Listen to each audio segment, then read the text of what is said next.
اور یہ جو صورتحال تھی وہاں پہ جناب کبھی ڈس اون کر رہا ہے، فارن آفس ڈس اون کر رہا ہے، کبھی خواجہ آصف صاحب ڈس اون کر رہے ہیں، یہ کیسے ہوتا ہے؟ کیسے جا کے جو لوگ ہیں وہ پیچھے بیٹھ جاتے ہیں؟ اور یہ کیسے ہو سکتا ہے کہ کسی کو پتہ نہ ہو کہ جناب کون بیٹھا ہوا ہے وہاں پہ؟ آپ تو وہاں دیکھیے پہ رہے ہوئے ہیں۔ کسانہ صاحب، آپ نے بالکل درست فرمایا کہ ہمارے وزیر دفاع، جن کو وزیر دفاع کہنا وزارت کی توہین ہے، خواجہ آصف، وہ بھی جھوٹ بولتے رہے ہیں، وہ اور اسحاق ڈار بھی جو ہمارے وزیر خارجہ بھی ہیں اور نائب وزیر اعظم بھی ہیں، وہ بھی دروغ گوئی سے کام لیتے رہے ہیں۔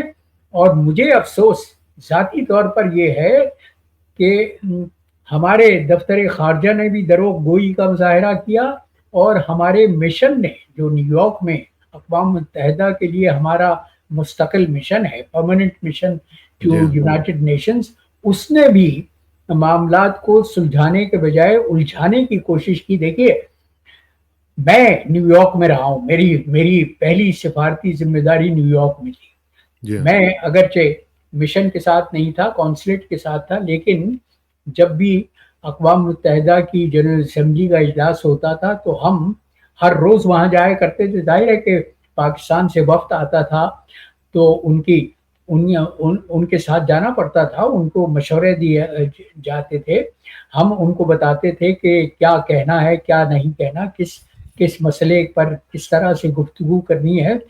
تو اقوام متحدہ کے پروٹوکول کی یہ لازمہ ہے کہ مشن، جو سفارتی مشن ہے، وہ ان لوگوں کی فہرست اقوام متحدہ کے پروٹوکول دفتر کو فراہم کرتا ہے، جن لوگوں کو اجلاس میں جانے کی نمائندگی کرنے کی اجازت ہو، اور اس فہرست کی بنیاد پر اقوام متحدہ کا پروٹوکول آفس باقاعدہ بیجز جاری کرتا ہے، جن کو لگائے بغیر اپنے کوٹ پر یا اپنی قمیص پر کوئی اقوام متحدہ کے کسی اجلاس میں داخل نہیں ہو سکتا۔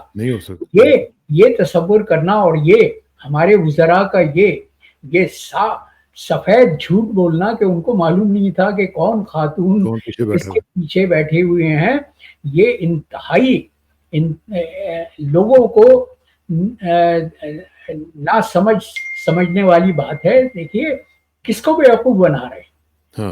دنیا کو کیا معلوم نہیں ہے کہ اقوام متحدہ کے ترجمان نے وضاحت کر دی، انہوں نے وضاحت کر دی اور یہی بیان کیا جو میں نے ابھی آپ کے سامنے پیش کیا تھا، کہ جب تک مشن کی طرف سے، جب تک کسی حکومت کی طرف سے ان کو فہرست نہیں بھیجی جاتی، اس وقت تک وہ ڈیلیگیٹس کو بیجز ایشو نہیں کرتے۔ تو یہ خاتون تو اپنے ٹویٹر اکاؤنٹ پر بڑے فخر سے اعلان کرتی رہی ہیں، اور آج ابھی اسرائیل کے بارے میں انہوں نے، جب سے یہ قضیہ شروع ہوا ہے، انہوں نے پھر بار بار اپنے ٹویٹر اکاؤنٹ پر یہ کہا ہے کہ میں تو وزیر اعظم کی مشیر ہوں اور میں ان کی تقاریر بھی لکھتی ہوں۔ اور دیکھیے، یہ حقائق یہ بتا رہے ہیں کہ یہ خاتون لندن سے اس خصوصی طیارے میں شہباز شریف اور ان سرکاری وفد کے ساتھ نیو یارک پہنچی، اور وہاں ہر اجلاس میں انہوں نے شرکت کی۔ تو یہ کہنا کہ ہمیں نہیں معلوم کہ یہ خاتون کون ہے یا کس کی نمائندگی کر رہی ہیں، اس سے بڑا جھوٹ کوئی ہو نہیں سکتا۔ لیکن یہ جھوٹ تو ہے اپنی جگہ پہ، لیکن غوری صاحب، اس طرح کے لوگوں کا اتنی اہم جگہوں پہ جا کے بیٹھ جانا اور اس طرح ان کو سیکرٹ فائلز دے دینا، یہ کیا نیشنل سیکیورٹی کے سخت خلاف نہیں ہے جی؟ یقیناً خلاف ہے۔ دیکھیے، یہ قومی سلامتی کے بنیادی اصولوں کے مترادف ہے۔ مجھے تو یاد آ رہا ہے اس اسکینڈل پر، آپ نے پتہ نہیں وہ سنا ہوگا کہ 1963 میں جب برطانیہ کے وزیر اعظم ہیرلڈ میکملن تھے، ان کے جو وزیر دفاع تھے جان پروفیومر، ان کا ایک اسکینڈل منظر عام پر آیا تھا، اور وہ ایک وہ کال گرل تھی کرسٹین کیلر نام کی، جس کے ساتھ ان کا اسکینڈل تھا، ان کے تعلقات تھے۔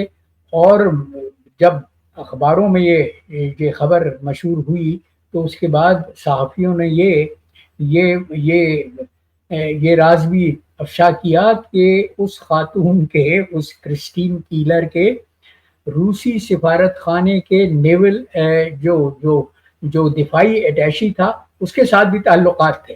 تو اسی کی وجہ سے برطانیہ میں اتنا بڑا اسکینڈل جو تاریخ میں پروفیومو اسکینڈل کے نام سے یاد کیا جاتا ہے، اور جس کے نتیجے میں اکتوبر 1963 میں ہیرلڈ میکملن کو مستعفی ہونا پڑا.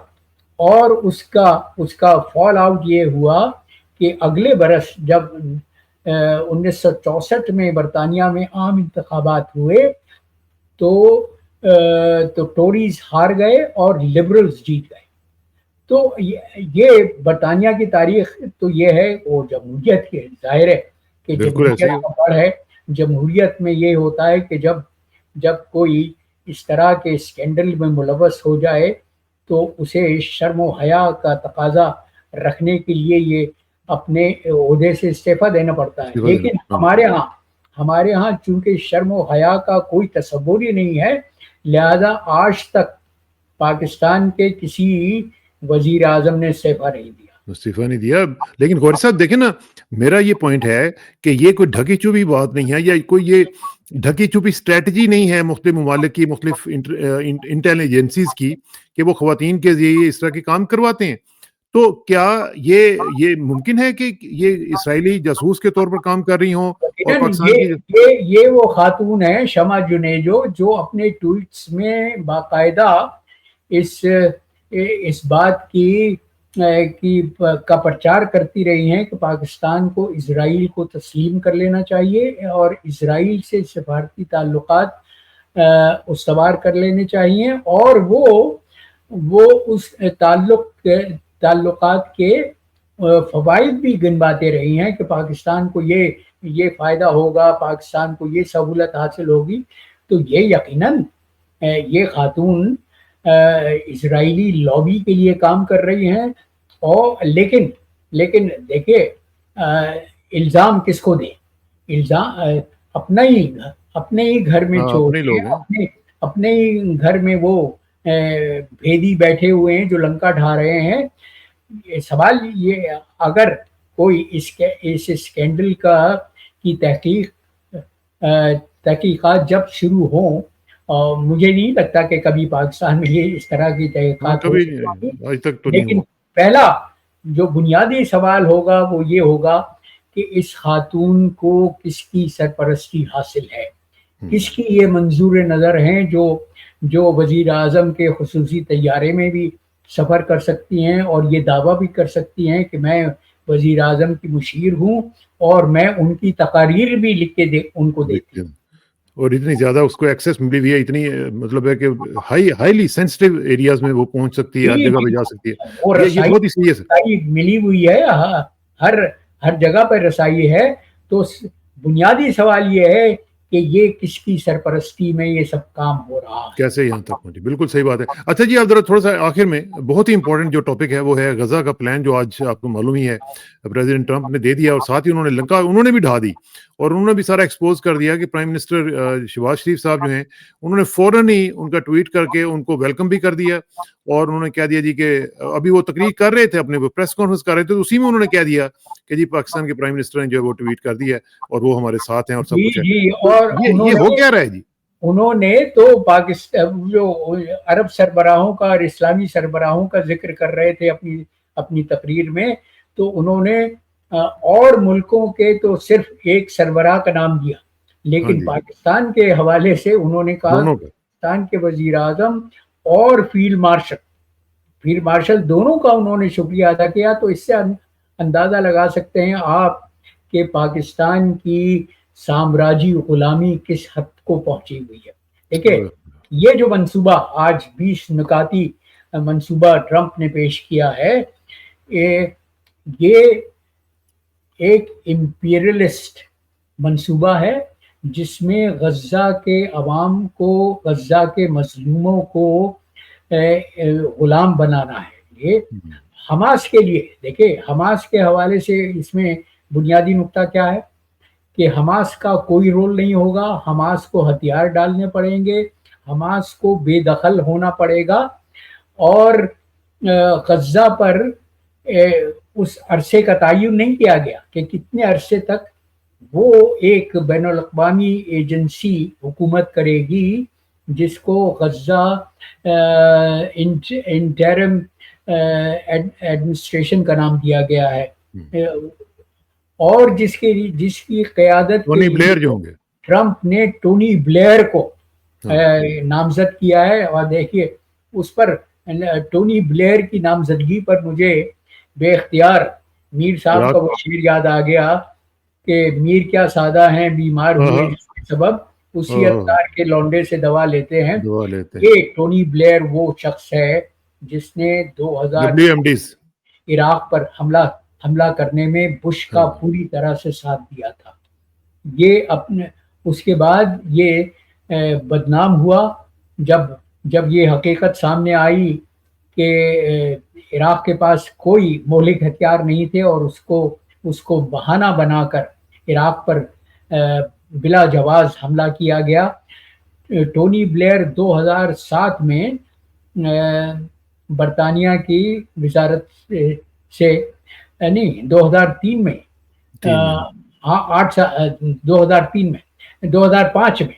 2005 میں برطانیہ کی وزارت عظمیٰ سے سبکدوش ہوا تھا اور لیبر پارٹی کی قیادت سے سبکدوش ہوا تھا. اس کے بعد 2007 سے لے کر 2015 تک یہ اس کواد کی سربراہی کرتا رہا جو چار طاقتوں پر مشتمل تھی: امریکہ، روس، اقوام متحدہ اور یورپین یونین. وہ جو کوارٹیٹ تھا جو فلسطین کے مسئلے کا حل تلاش کرنا چاہتا تھا اس کی قیادت کی، لیکن کچھ نہیں حاصل کیا. یہ چلے ہوئے کارتوس جو ہیں یہ کیا کریں گے غوری صاحب؟ اس میں دیکھیں نا فلسطینیوں کے لیے تو میں دیکھ رہا تھا there is nothing in it. Nothing, بالکل کوئی نہیں ہے. فلسطینیوں کو غلام بنانے کا منصوبہ ہے، اور وہ ایسے منصوبے کو جس میں فلسطینیوں کے لیے کچھ نہیں ہے اس کو ہمارے پرائم منسٹر صاحب ویلکم کر رہے ہیں. نہیں، ہمارے پرائم منسٹر صاحب ویلکم کر رہے ہیں، ہماری عسکری قیادت ویلکم کر رہی ہے. اور رونا تو یہ ہے، المیہ یہ ہے کسانہ صاحب کہ عرب سربراہان بھی اس کے منصوبے میں پوری طرح سے شامل ہے. بلکہ ٹرکی نے بھی کر دیا. جی، ٹرکی نے بھی کر دیا، اس لیے کہ ٹرمپ نے، آپ کو یاد ہوگا کہ چند دن پہلے ہی، کچھ روز پہلے ہی وہ ملاقات ہوئی تھی، 25 ستمبر کو غالباً ملاقات ہوئی تھی نیو یارک میں، واشنگٹن میں، وائٹ ہاؤس میں، جس میں عرب سربراہان میں سے مصر کے صدر تھے سیسی، عبد الفتاح سیسی، اردن کے سربراہ تھے، اور قطر کے سربراہ تھے، اور انڈونیشیا کے سربراہ تھے، اور پاکستان کے وزیر اعظم بھی شریک تھے، اور ترکی کے صدر بھی تھے. تو ان سے مشورہ کر کے ٹرمپ نے باقاعدہ اس منصوبے کی منظوری حاصل کی. تو کیا آج یہ ہم فورگون کنکلوژن سمجھ لیں کہ پاکستان نے اب طے کر لیا ہے کہ وہ ابراہیم ایکارڈ کا حصہ بنے گا اور اسرائیل کو تسلیم کرے گا؟ آپ نے ٹرمپ کی تقریر سنی ہوگی کسانہ صاحب، میں نے تو وہ پوری سنی ہے. اس میں انہوں نے یہ امید ظاہر کی کہ یہ عرب ممالک اور دیگر ممالک ابراہیمک ایکارڈ پر کو منظور کر لیں گے، اور بلکہ انہوں نے تو یہ بھی کہا کہ انہیں امید یہ ہے کہ ایران بھی، جس کے متعلق انتہائی سخت الفاظ استعمال کیے اور اس کو دہشت گردی کا مرتکب قرار دیا، انہوں نے یہ امید ظاہر کی کہ ایران بھی ابراہیمک ایکارڈ سے پر رضامند ہو جائے گا.